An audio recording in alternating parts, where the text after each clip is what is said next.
Hey everyone, this is Jeff Lund, the host of the Mediocre Alaskan Podcast. Thanks for tuning in. I know a lot of you listen to this podcast because it's unique and you like the Alaska by Alaskans angle.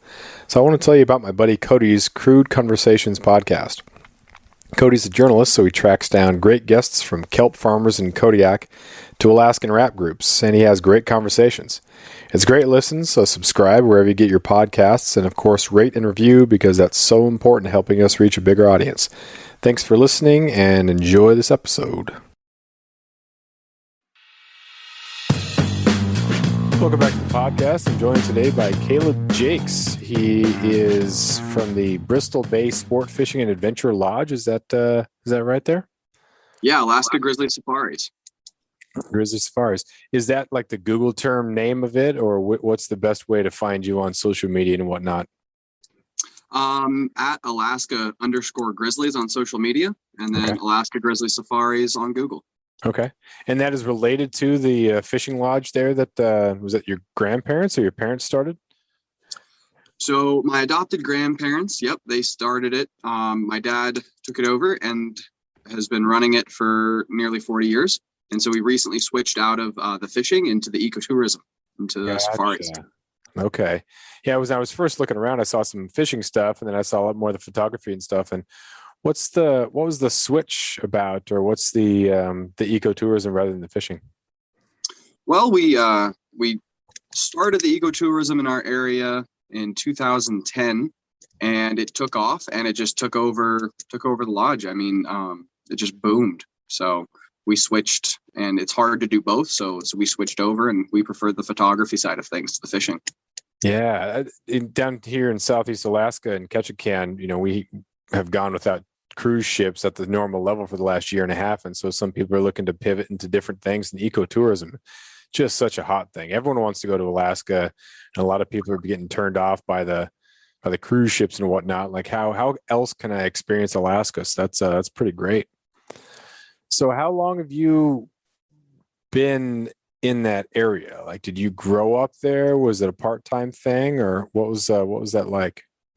Yeah, so I grew up in Iliamna, out of the back of my dad's Super Cub, pretty much traveling over Alaska. We started wintering south of Alaska when I went to high school, and then I do college down south, and I'm just itching to get back up there for the winters. I miss the winters in Alaska. Yeah. How big is Iliamna? It's about 90 people year round. 90 people year round. Is there a high school, or is it just like a school? There is a school in New Halen, which is the closest village to us. Okay. And then how far is that from King Salmon? Ooh, it's quite a ways from King Salmon. It's about an hour flight. Okay. Yeah. Well, Alaska is so huge. Like I'm in Southeast, and so I'm used to traveling, on boats and airplanes around Southeast, and that scale is so much different. I've been to Fairbanks area, and I've been to Kenai Peninsula and Anchorage, but never been out to Bristol Bay. And it's just such a massive expanse of land. Absolutely. Yeah. Iliamna, the lake itself is 80 by 20 miles.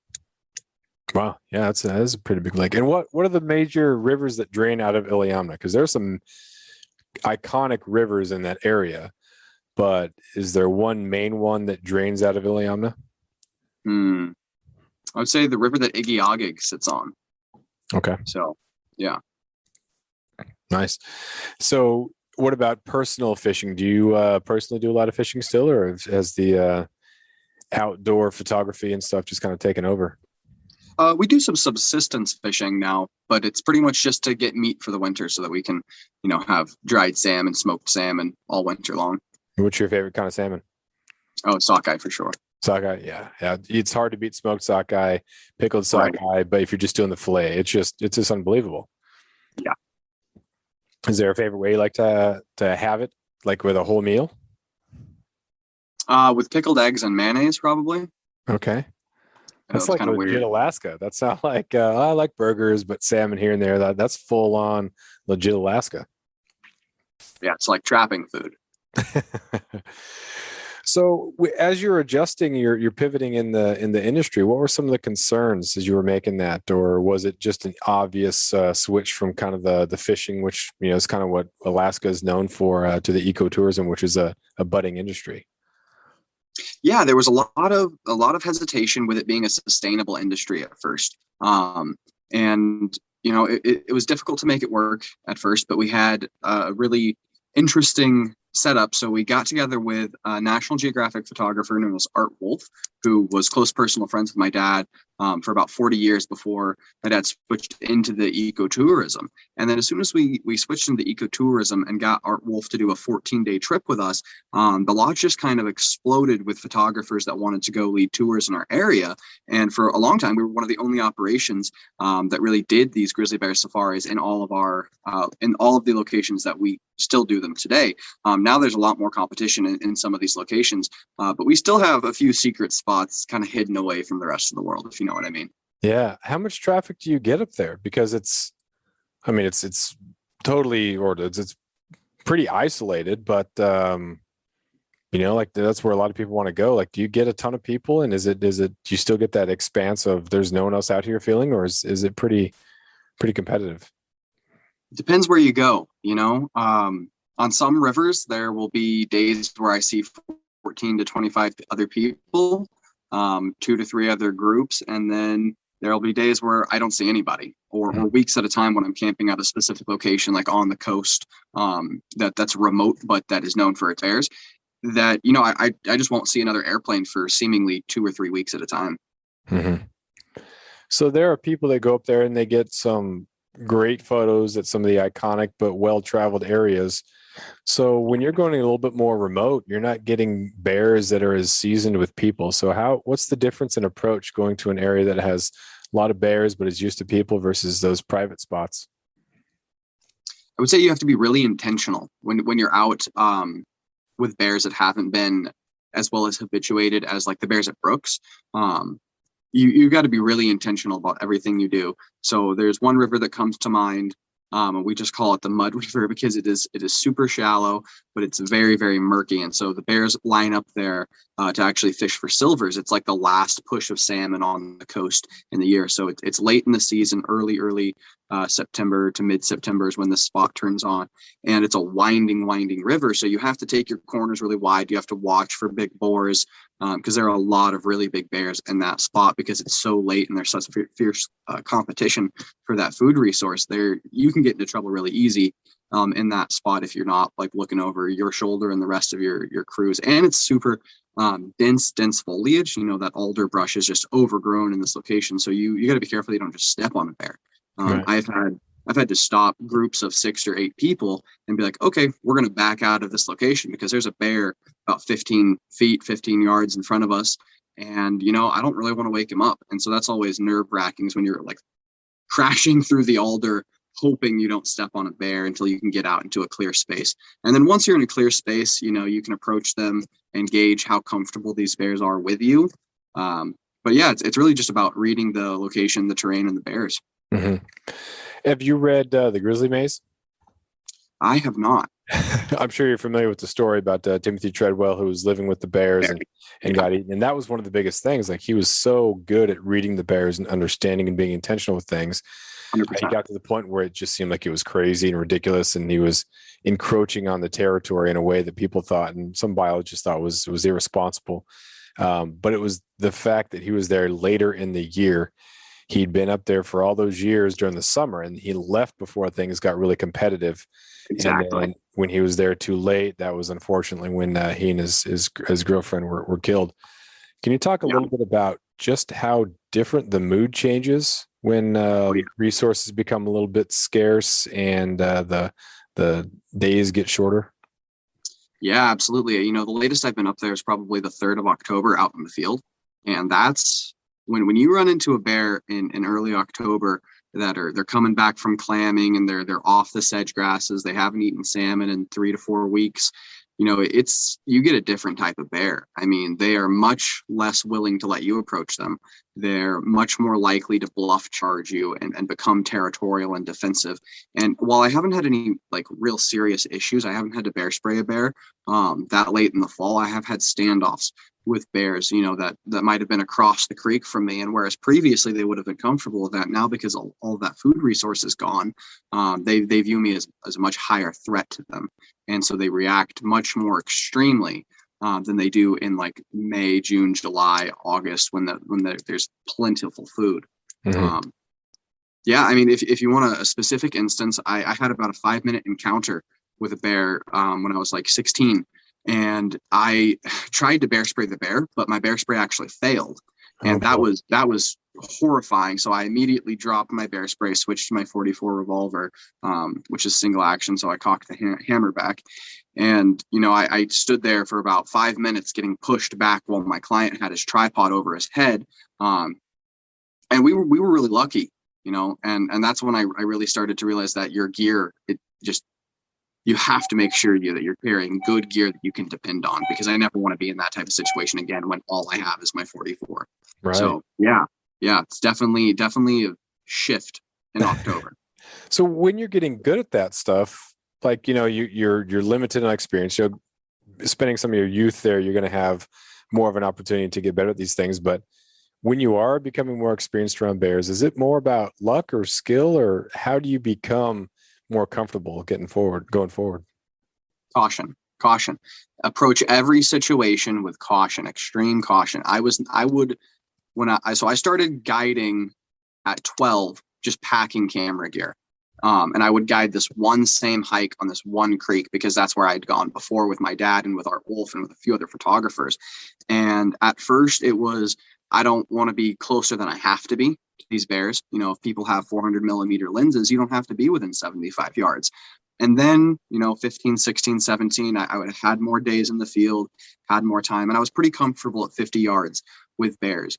And then kind of after that point, I judge every encounter based on the body language I see. Some bears you can't get within 100 yards of, and some bears you could be 10 to 15 feet from, and they would be fine with you. So it's really judging the body language of that bear, how comfortable they are, and then not putting yourself in situations where you are going to risk or go through a substantial risk. It's like, I don't ever want to be between a bear and a concentrated food source, which I know is a law in Katmai National Park and other places in Alaska.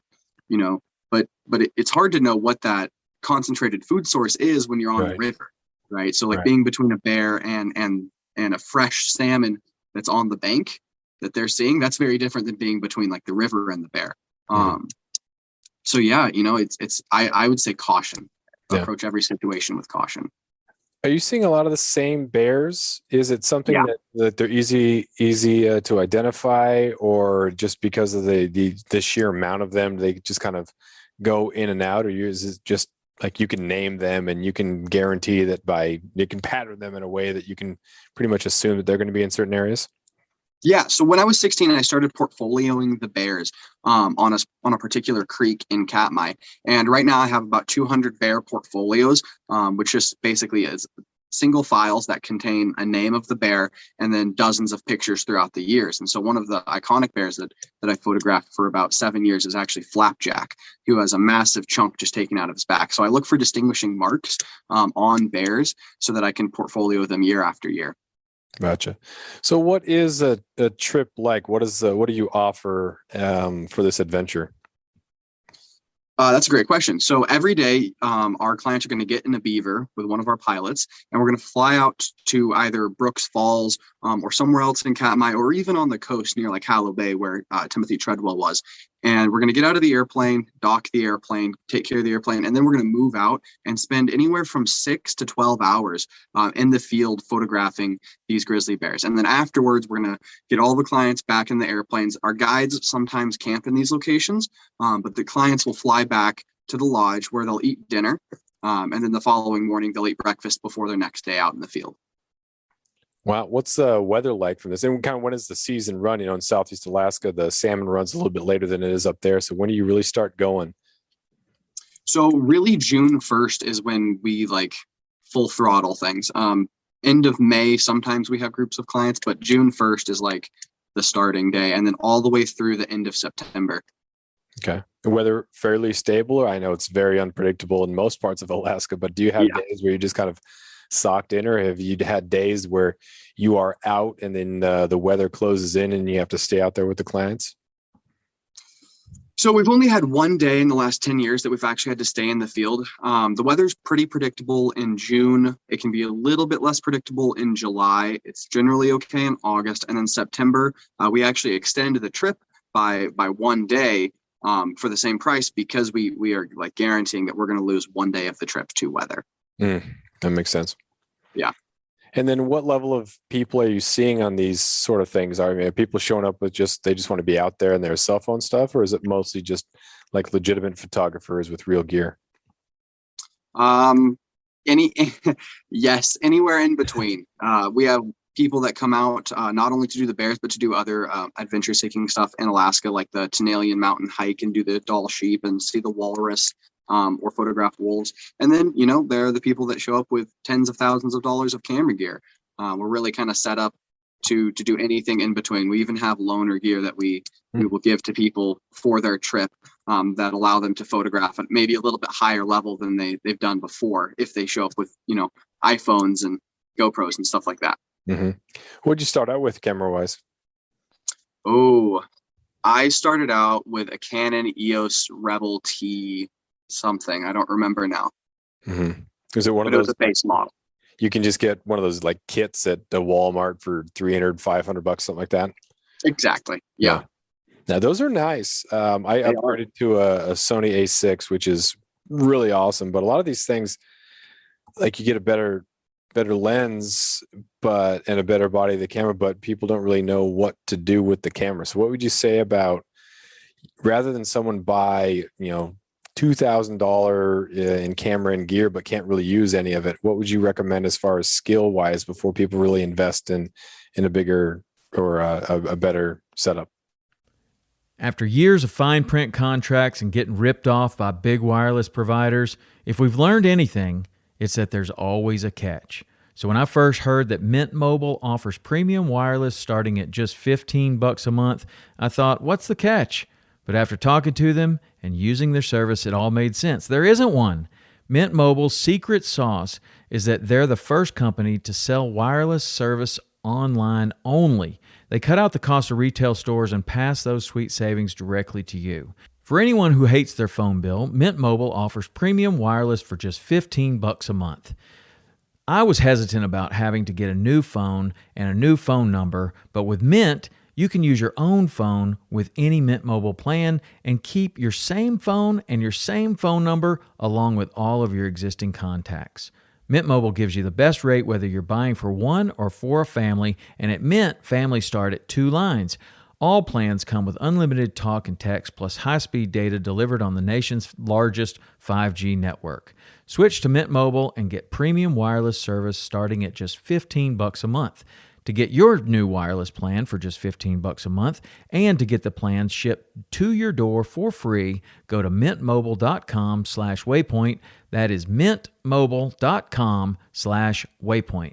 Cut your wireless bill to $15 a month at mintmobile.com/waypoint. That's a great question. I tell everyone, come with what you have, because that's going to give you the best experience, because you don't want to come out here and be learning your gear. It's really disappointing to get out there and to be photographing and to be struggling with your gear. So come up with a familiarity with your gear and bring what you've got. We do have some great cameras that we loan out to people for their trips. When they're like, oh, this camera, isn't going to work for what I really want to do, and I'm pretty comfortable with Canon. Well, we've got Canon lenses, we've got Canon cameras, and then we've also got the Sony stuff and the Nikon. So we pretty much have anywhere in between. For loaner gear. But yeah, know your gear. That is my biggest recommendation. Don't be changing settings out in the field. And then that 1 to 400 millimeter lens is really what I recommend everyone get. And now I think Sony's come out with a 1 to 5 that's a little bit better. But that 1 to 4 pretty much does everything you want it to do, from the birds to the bears, everything in between. Mm-hmm. Do people show up with like one memory card, or don't have an extra battery, or the charger or cords? You have all that stuff too? Yeah, absolutely. That would be the me thing. I would have everything else, but then like no memory card, or just one memory card or something like that. And it would just be a mess. But that's pretty nice. How have you collected all that stuff? Is it just stuff that you bought for that specifically? I assume it's not all that dissimilar to like a fishing lodge that has a whole bunch of fly rods and waders and stuff around. Yeah, so we've collected it over the years. We've also like traded with clients. We've had some good lenses come through that have been able to trade for, other cameras and maybe a Gen 2 lens instead of a Gen 3 lens. So yeah, it's been kind of a process of just collecting as much gear as we could for as broad of an audience as we possibly can. Mm-hmm. Which, yeah. What about some of the accessories to it? So like tripods or stabilizers, things like that really enhance the experience or get to give you the opportunity to have better shots. Day one of the trip, most everyone is packing as much gear as they possibly can. And then they realize that going 5 miles with a heavy tripod, extra lenses, an extra camera body, and it's just not worth it. So we do have a lot of people that bring up really heavy tripods, and we have loaner tripods that are like super light, because that's all you really need, because you're generally picking up and moving every 30 to 40 minutes. So you're not really like stationed in one position for 12 hours. And so because we move so much and the bears move at such a high speed, it's not really worth it to have a tripod because you're shooting at such a fast shutter speed. Mm-hmm. Do you have people who after a couple hours are like, hey, I'm fine, I'm over it, and then they're kind of ready to go back in and get some food? Or for the most part, you get people who are up there for the whole thing? A lot of the people that come up for adventure tourism will only want to be out with the bears a maximum of 2 days, and then they'll want to go do something else. Mm-hmm. But most of our hardcore photographers that come up here, they love to spend time out with the bears, and they don't want to go home on day 6 or day 7. Right. Yeah. Did I see somewhere that you have mentors or speakers or people that can provide some tips when you're out there? Yeah, absolutely. So all of our guides are trained in photography, so they have at least some experience with it. But we also have workshop leaders like Art Wolf and Daryl Balfour that come up and do trips with us. And so that provides a little bit more expertise to the clients that would like to book trips in those weeks under those people. And it really actually, kind of just brings a little bit more character to the lodge, because all of these people, they have different lives, different stories, and part of the experience is getting to listen to all of that, Yeah, for sure. How many groups do you run at the same time? So we can run 2 groups of 12. Okay. Oh, wow, pretty big. So how big is the lodge? We have 2 different lodges. We have one with 24 rooms and then one with 26, I believe. Nice. Excellent. That's great. And then you like fly in the chef, the cook, or is that a family thing that you guys are taking care of there? We do have a cook that we fly in every year. Yeah. Nice. Yeah. Some of those spots when like it's the smaller family thing, that may have been what your family did when it first started off, where it's just the family making it work. But after a while, you get big enough, you got to have someone who's used to just putting a ton of stuff out. Exactly. And we just upgraded our kitchen this year so that it can feed up to 100 people at once. Oh, wow. So yeah, our chef was very excited about that. Oh yeah, for sure. You do like events or like weddings, things like that, destination stuff, or is it mostly just photography? Absolutely. We're starting to branch out into a lot of that kind of stuff because of the remote locations, though. A lot of the destination trips, it's a little bit too much in the logistical field of things. But we do have some weddings. Mm-hmm. Speaking of logistics, like what would be if someone is booking from Colorado or back east or something like that, what would be the spiel about getting there? It's pretty easy for Southeast. Just get on Alaska Airlines to Seattle, then Alaska Airlines to Ketchikan, then you're here. But a little bit more involved getting to where you're at. Yeah, absolutely. We have 2 different air taxis that we work hand in hand with, Iliamna Air Taxi and then Lake and Peninsula Air. So you'd book a flight into Anchorage and then get a taxi down to Lake and Penn or Iliamna Air Taxi, and then you'd fly out to Iliamna where we pick you up and bring you back to the lodge. Nice. And then what are the packages that you offer there as far as days and whatnot, or is it all pretty much a similar thing? Throughout the middle of the season, we run 5 days, 6 nights, as well as like a glamping trip, which is 7 days, 7 nights, 6 days.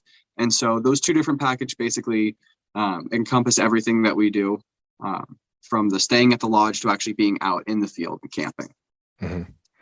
When you're out there, do you start to get like cravings of the world? After a couple of months here, it's February here in Ketchikan, so I'm get these weird cravings for like chicken wings. Like we just don't really have a good chicken wing place here. Like during the summers there, are you craving Wendy's or something like that? Yeah, definitely. There are times. I think my longest stint out in the field was something like 61 days total, without coming back into civilization and getting a hot meal. And so I was craving anything other than Mountain House, anything other than fresh caught salmon. I could not wait to get a Big Mac in my system.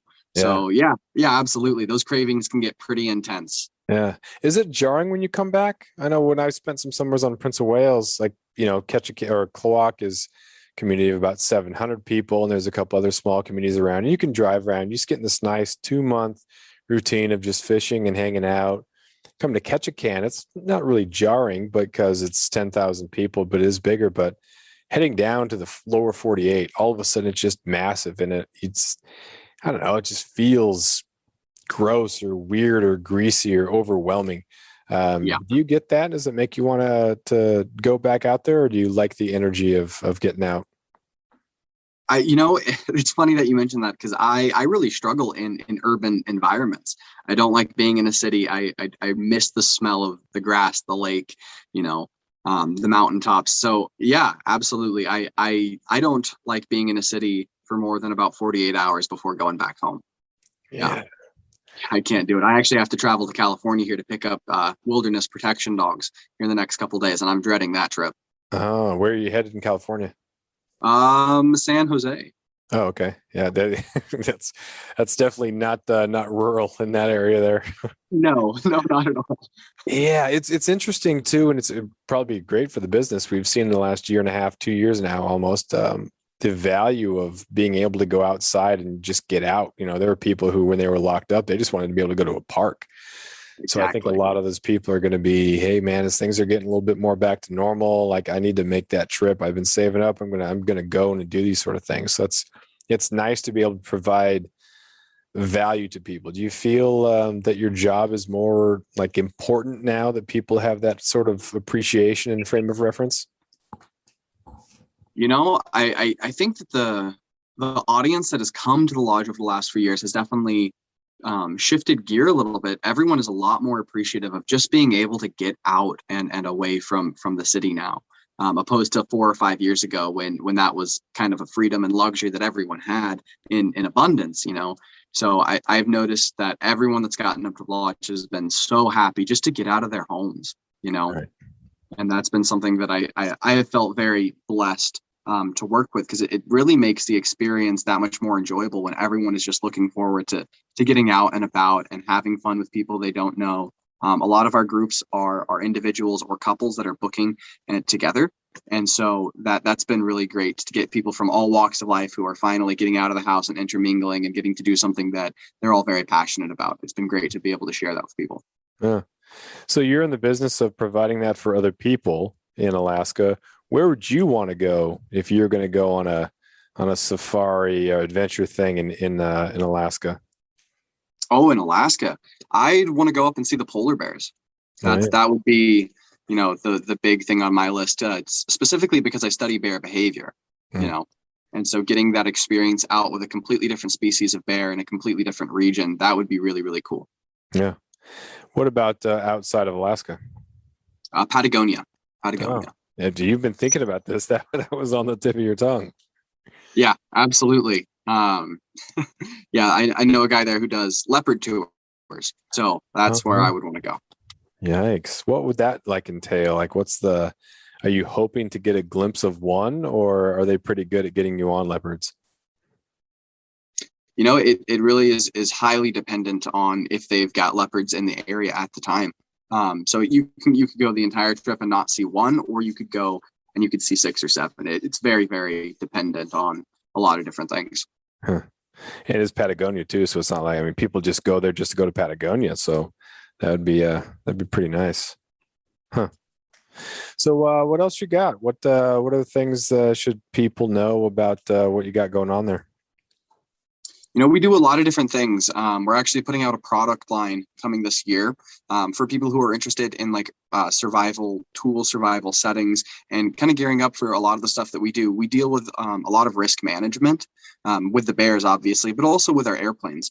As anyone who's an Alaskan knows, airplanes can be super dangerous, and you can wind up in a real deal survival situation at any point. And so we're kind of trying to design a backpack, a go bag for the people that are in this type of situation all the time, that they can just grab, put in the airplane, and know that they're going to have everything covered that they possibly need if they were to get into a wreck or lose engine power and have to put down somewhere unexpectedly. So those things are really important to us. And then one of the other things that we do is we train wilderness survival dogs. So dogs that can go out into the field and sleep with you in your tent and provide an alert when a wild animal encroaches on your camp.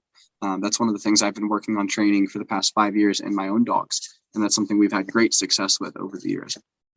As well as just, the adventure tourism is a huge thing. We do raft trips. We see moose, we see walrus. We take people on specialized hikes up like Tenalian Mountain to go see the sheep. And that's something that I find that is really, really valuable for people nowadays is being able to get out somewhere that is wild, that is truly untouched. As much as I love the lower 48, going to Yosemite, going to Yellowstone, it doesn't feel like wild anything anymore. There are roads everywhere, trails everywhere, signs. So really getting out into wild Alaska that's what we want to share with people, what it's like